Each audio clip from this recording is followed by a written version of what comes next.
കടിച്ച പാമ്പിനെ കൊണ്ട് വിഷമിറക്കിക്കുക എന്ന് പറയുന്ന ആ ഒരു പഴഞ്ചൊല്ല്.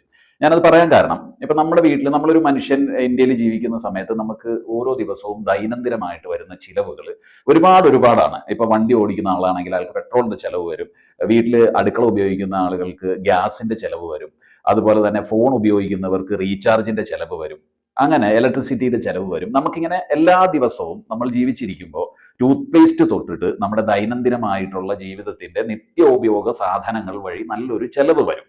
അപ്പോൾ അങ്ങനെ ചെലവ് വരുന്ന സമയത്ത് നമ്മൾ അതെല്ലാ ചെലവുകളും പലപ്പോഴും നമ്മൾ വാങ്ങുന്ന ഉൽപ്പന്നങ്ങൾ ഓരോ കമ്പനികളുടെ ആയിരിക്കും. ഇപ്പോൾ പെട്രോൾ ആണെങ്കിൽ അത് ഇന്ത്യൻ ഓയിൽ കോർപ്പറേഷന്റെ പെട്രോൾ ആയിരിക്കും, ഭാരതിന്റെ ഗ്യാസ് ആയിരിക്കും, മൊബൈൽ ഫോണിന്റെ ആണെങ്കിൽ ജിയോ ആയിരിക്കും, അല്ലെങ്കിൽ എയർടെൽ ആയിരിക്കും, അല്ലെങ്കിൽ വോഡഫോൺ ഐഡിയ ആയിരിക്കും, അങ്ങനെ ഏതെങ്കിലും ഒക്കെ ആയിരിക്കും. ടൂത്ത് പേസ്റ്റ് ആണെങ്കിൽ അത് കോൾഗേറ്റിന്റെ ആയിരിക്കും, സിഗരറ്റ് വലിക്കുന്ന ഒരാളാണെങ്കിൽ അത് ITCയുടെ ആയിരിക്കും. അങ്ങനെ എല്ലാ രീതിയിലും നമ്മൾ ഓരോ കമ്പനികളുടെ ഉൽപ്പന്നങ്ങളാണ് നമ്മൾ വാങ്ങിച്ച് ഉപയോഗിച്ച് പോകുന്നത്. ഇത് ഉപയോഗിക്കാതെ നമ്മൾക്ക് ജീവിക്കാൻ ബുദ്ധിമുട്ടാണ്. പ്രത്യേകിച്ച് നമ്മുടെ രാജ്യത്ത് ജീവിക്കാൻ നമ്മൾക്ക് ബുദ്ധിമുട്ടാണ്. നമ്മൾ എല്ലാ ദിവസവും പെട്രോൾ അടിക്കുന്ന സമയത്ത് 100 രൂപയുടെ പെട്രോൾ അടിക്കുമ്പോൾ ആ കമ്പനിയുടെ തന്നെ ഒരു ഓഹരിയും കൂടി നമ്മളെ കൊണ്ട് പറ്റുന്ന രീതിയിൽ, ഇപ്പോൾ ഒരു ദിവസം 100 രൂപ പെട്രോൾ അടിച്ചാൽ അന്ന് തന്നെ നമ്മൾ 100 രൂപയുടെ അടുത്ത് വരുന്ന ഒരു ഓഹരി വാങ്ങിച്ചു വെക്കണം എന്നല്ല.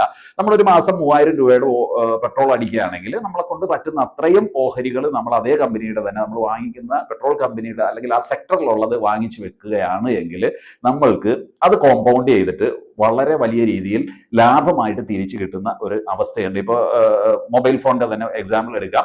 മൊബൈൽ ഫോണിൽ ജിയോ ആണ് നമ്മൾ ഉപയോഗിക്കുന്നതെങ്കിൽ റിലയൻസ് ഇൻഡസ്ട്രീസിന്റെ സ്റ്റോക്ക് നമ്മൾ വാങ്ങിച്ചു വെക്കുകയാണെങ്കിൽ അത് ഇങ്ങനെ കോമ്പൗണ്ട് ചെയ്ത് വളർന്നു വരുന്ന സമയത്ത് നമ്മൾ എത്ര പൈസയാണോ നമ്മളുടെ ഉപയോഗത്തിന് നെറ്റിനും മറ്റു കാര്യങ്ങൾക്കുമായിട്ട് ചിലവാക്കിയത് ആ പണം ആ കമ്പനി തന്നെ തിരിച്ചു തരും.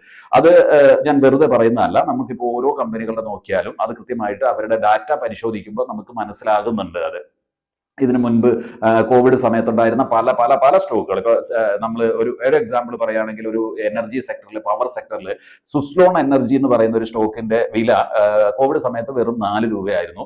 അത് ഇപ്പോൾ 50 രൂപയാണ്, ഏകദേശം 51-52 രൂപയാണ്. അത് ഇനിയും 72, 100, 75, 100ലേക്കൊക്കെ പോകുമെന്നാണ് ആളുകൾ അതിന്റെ റിസർച്ച് നടത്തിയിട്ട് പറയുന്നത്. അതേ കമ്പനിയിൽ തന്നെ നമ്മളുടെ പൊതുമേഖലാ സ്ഥാപനമായിട്ടുള്ള LIC അവരുടെ 1% അവർ ഇൻവെസ്റ്റ് ചെയ്തിട്ടുണ്ട് സുസ്ലോൺ എനർജി എന്ന് പറയുന്ന സ്റ്റോക്കിൽ. അങ്ങനെ ഇപ്പൊ സൗത്ത് ഇന്ത്യൻ ബാങ്കിലാണെങ്കിൽ ബാങ്കിന്റെ പലിശ നമ്മൾ ബാങ്കിലേക്ക് കൊടുക്കുമ്പോൾ അതേ സ്റ്റോക്ക് തന്നെ നമ്മൾ ബാങ്കിന്റെ വാങ്ങിച്ചു വെച്ചാൽ അതിന്റെ കോമ്പൗണ്ടിങ്ങിൽ അതിൽ നിന്ന് അവർ തരുന്ന ലാഭവിഹിതത്തിൽ നിന്നൊക്കെ നമ്മൾക്ക് ഈ കടിച്ച പാമ്പിനെ കൊണ്ടിട്ട് വിഷമിറക്കിക്കാൻ പറ്റും. ഇതിനെല്ലാത്തിനും ബേസിക്കലി നമുക്ക് വേണ്ടത്, ഇതിന്റെ എല്ലാം അടിസ്ഥാനമായിട്ട് നമ്മൾക്ക് വേണ്ടത് ഡിമാറ്റ് അക്കൗണ്ട് ആണ്. Hi, I am Nizamuddin, authorised person, Acumen Capital Market India Limited. നിങ്ങൾക്ക് ആർക്കെങ്കിലും ഡിമാറ്റ് അക്കൗണ്ട് ഓപ്പൺ ചെയ്യണമെന്നുണ്ടെങ്കിൽ റിസർച്ച് ചെയ്ത് നല്ല കമ്പനികളുടെ ഫണ്ടമെന്റൽ ആയിട്ടുള്ള അവരുടെ പ്രോഫിറ്റ് ആൻഡ് ലോസ് അക്കൗണ്ട്സും അവരുടെ ഡിവിഡൻഡ് ഡീൽഡും ആ കമ്പനിയുടെ ഒരു ഭാവി സാധ്യത എങ്ങനെയാകും എന്നൊക്കെയുള്ള റിസർച്ചിട്ടുള്ള കാര്യങ്ങൾ, നിങ്ങൾക്ക് റിസർച്ച് പരമായ കാര്യങ്ങൾ നിങ്ങൾക്ക് ആർക്കെങ്കിലും ആവശ്യമുണ്ടെങ്കിൽ, നിങ്ങൾക്ക് ഞങ്ങളുടെ സർവീസ്, അക്യുമെന്റെ സർവീസ് ആവശ്യമുണ്ടെങ്കിൽ please contact 98460 64795.